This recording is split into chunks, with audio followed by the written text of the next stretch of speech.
It's Monday morning. Somebody just tried to write my car off, and somebody else offered me a free haircut, which, understandable. We'll talk about that in a moment.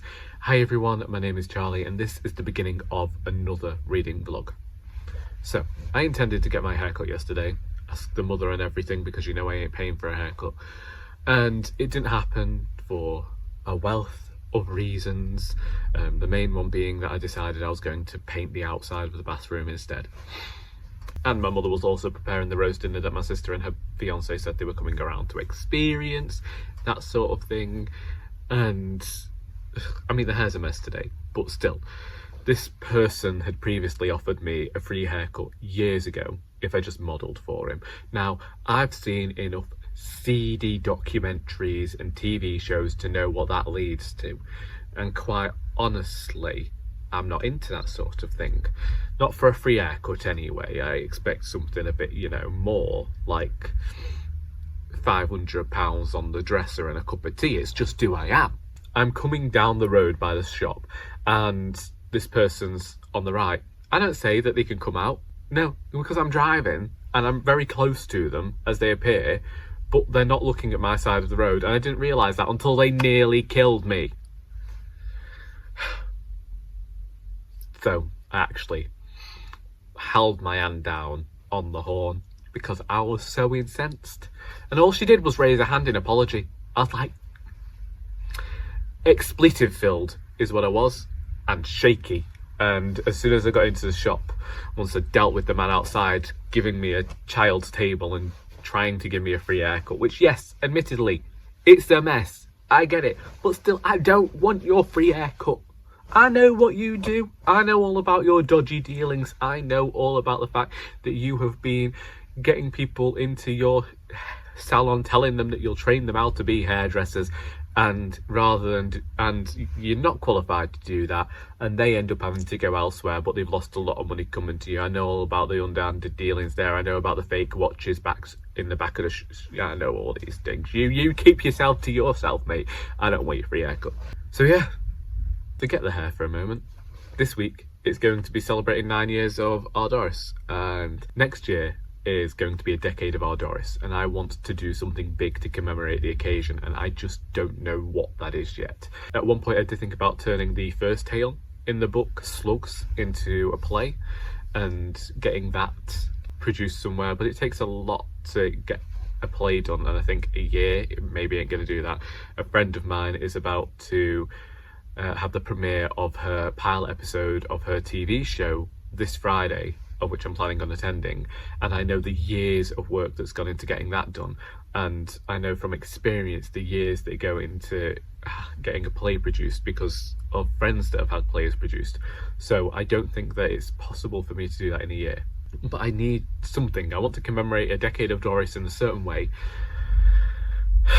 Reading wise, Forever Sea, did not finish it. Going to admit that right here. I was going to lie to you and say yes, I finished it, it was great. I didn't finish it. I only reached the page 400 mark, which was what I wanted to get to on Friday and then finish it Saturday. That didn't happen, just because of everything that I was talking about before. Things get in the way, don't they? But I'll definitely have some time to read it tomorrow, touch wood, hopefully. Last night I actually found myself getting reminded of Final Fantasy. I don't know why. I recognised a video game aspect of this book as I was going through it, where something happens and then you move on to the next thing, but you're getting new characters to interact with that'll lead you into somewhere else, and this happens a fair bit.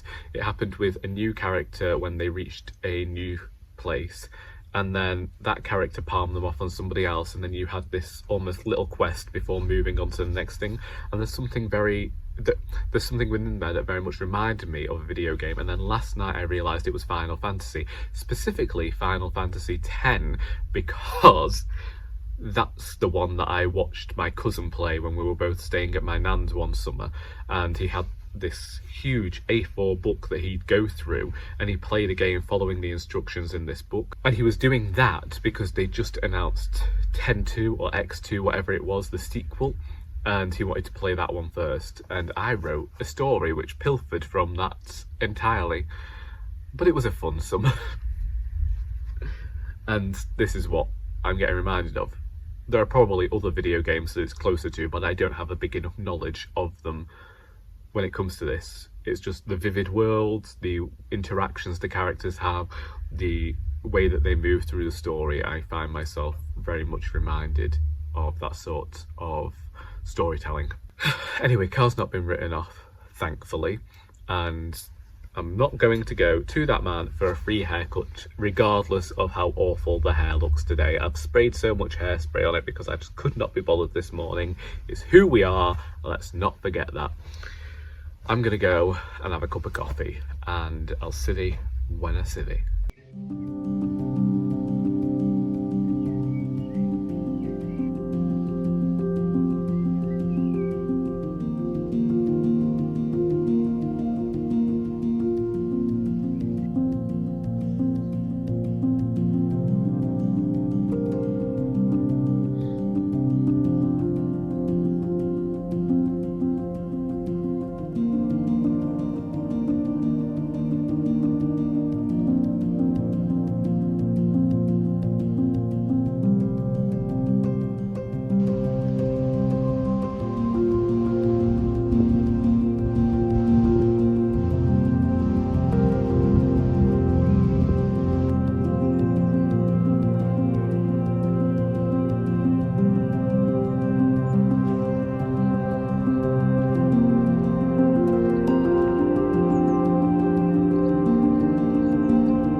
Do you know that feeling when you are reading a really great book and every time you open it to read it, you just find yourself completely in awe at the language and thrilled to be reading it, and every page that you pass, you can't believe you're getting through it so quickly and you're connecting with the characters, and regardless of their actions, whether they be good or bad, you're just rooting for them. That's how I felt with The Forever Sea by Joshua Phillip Johnson. I am so thrilled to have read this book. I didn't finish it yesterday like I thought I would, but I finished it earlier today, and I am just so glad that I waited to read it, and it seems that I've read it at the perfect time when I wanted a fantasy adventure story to escape into. It gave me exactly what I wanted, an original world and magic systems that I hadn't considered before. This aspect that seemed like a video game for me in terms of the storytelling, and that wasn't said in a derogatory fashion. It was, if I was recommending it to people, I might recommend it to fans of those fantasy role-playing games that so many people have loved and enjoyed over the years, because it does follow something of that formula, really. I'm just really glad to have read it, and it felt like a pleasurable experience the entire way through. I kept thinking about possibly revisiting it in future and reading the sequel. Obviously, I'm not buying any new books at the moment, but it's gone onto that list that I keep adding to of books that I want to look out for when I am eventually allowing myself to purchase more books. I very much enjoyed it as a fantasy adventure story. It gave me exactly what I wanted. The reason that I didn't finish reading this book yesterday is because of my own writing. I wrote a scene featuring Duke that I want to include in my edits of Mistakes Mean Murder. And so I wrote that yesterday, and then I have been working on other scenes. I've recognised that I perhaps don't want to add as many as I previously thought. When I go back to it and I'm reading the book, because like one of the biggest issues I've got, and one of my main worries is this as funny as the previous book? So then I'll read it and I think, actually, there is humour here. It's not humour that's necessarily in every single line, but there is still humour within the dialogue. And it's not always going to be humorous because we are talking about a really serious topic here.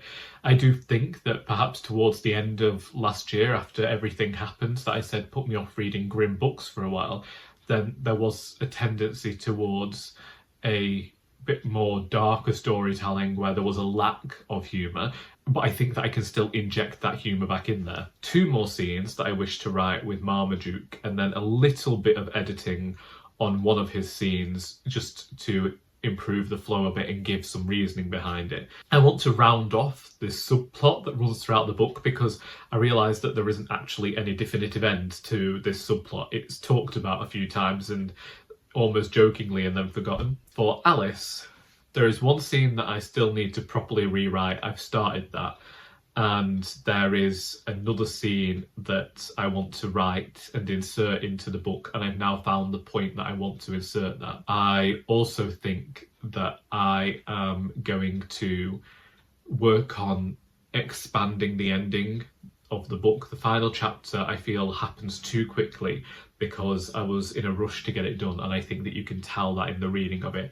I want to slow it down. I want Alice to perhaps see more characters and to there be more reflection in there. And then I might put a call out to beta readers this time, as opposed to just asking people who I know to read the book for me. But we'll see as we go forward how I'm feeling once I've got the entire thing done to a point that I'm happy with. And then after that, I send it to Dane. Actually, I don't know whether I send it to Dane, because as I say, I've yet to ask him whether he will be my editor.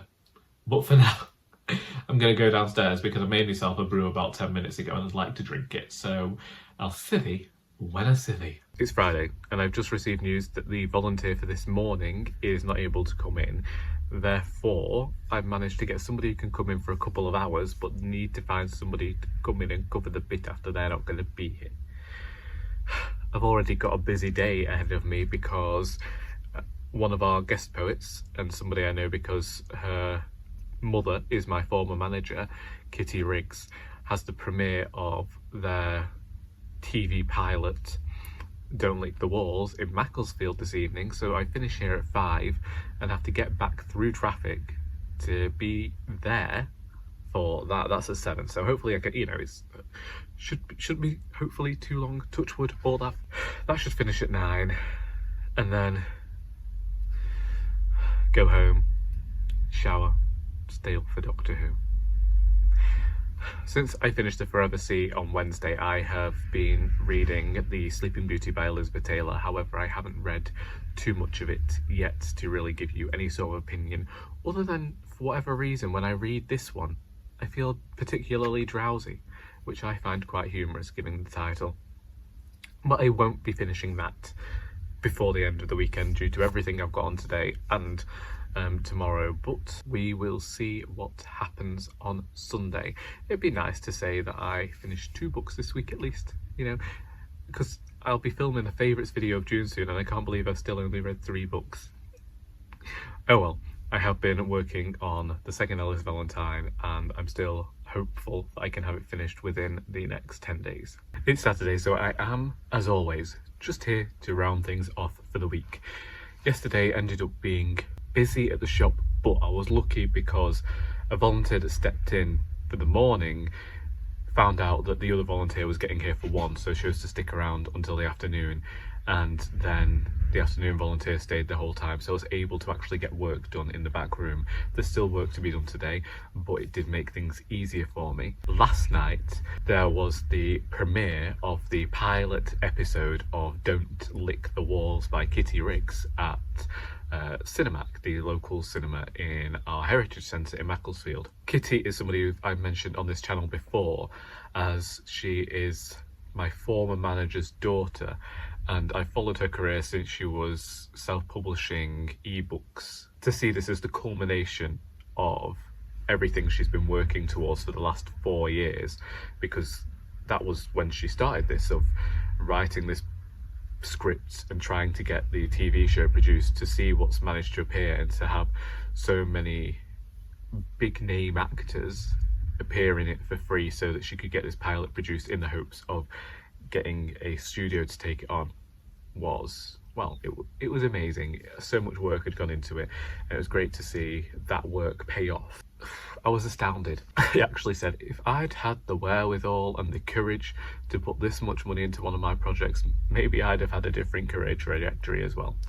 But I am wishing her every success. I was thoroughly impressed by everything that I saw, and the humour, the filming. It was just, the actors managed to embody the roles incredibly well, to the point that you couldn't envisage anybody else taking on that role. At least I couldn't anyway.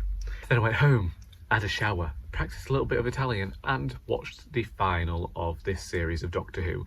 And at the moment I'm still allowing it to settle, because there were certain parts that just didn't make sense to me in the grand scheme of things. But hopefully, maybe in future we'll get some answers to that, and we'll see why there are a few plot holes there. But, you know, these things happen. As a culmination of a series about friendship and re-establishing what Doctor Who is, it did a good job.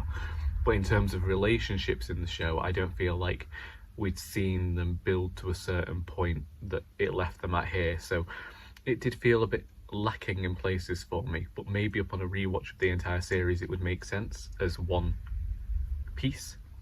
I don't know. It still feels like there are just quite a few gaps in there.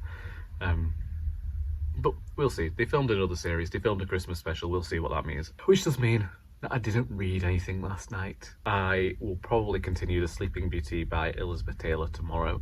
We've only got 1 week left of June, and I haven't read any of the books I put on that TBR, and I'd like to maybe do another 3 this week, because I've only read 2 so far, so to read 5 for the month might be okay, and we'll be well with it underneath the 40 mark. Obviously I still look at my shelves and wonder whether to donate more to the charity shop. It's what I do all the time now, because I become fixated on this idea of, if I don't want to read it now and I can't see myself reading it in future, / I'm feeling reticent about reading it, do I just get rid of it? Or do I wait for that time when I'm no longer feeling reticent? I also have to remember that I am planning on finishing writing the second Ellis Valentine this week. Properly, I mean. Like, all of the edits done, all of the new bits written. I realised, like, some of the new bits I'd written down and got planned were absolutely unnecessary. Like, some of them, I wanted a few lulls in there, a few moments where Alice just settles down and has a few humorous scenes with her friends to set up this idea of friendship being within the book.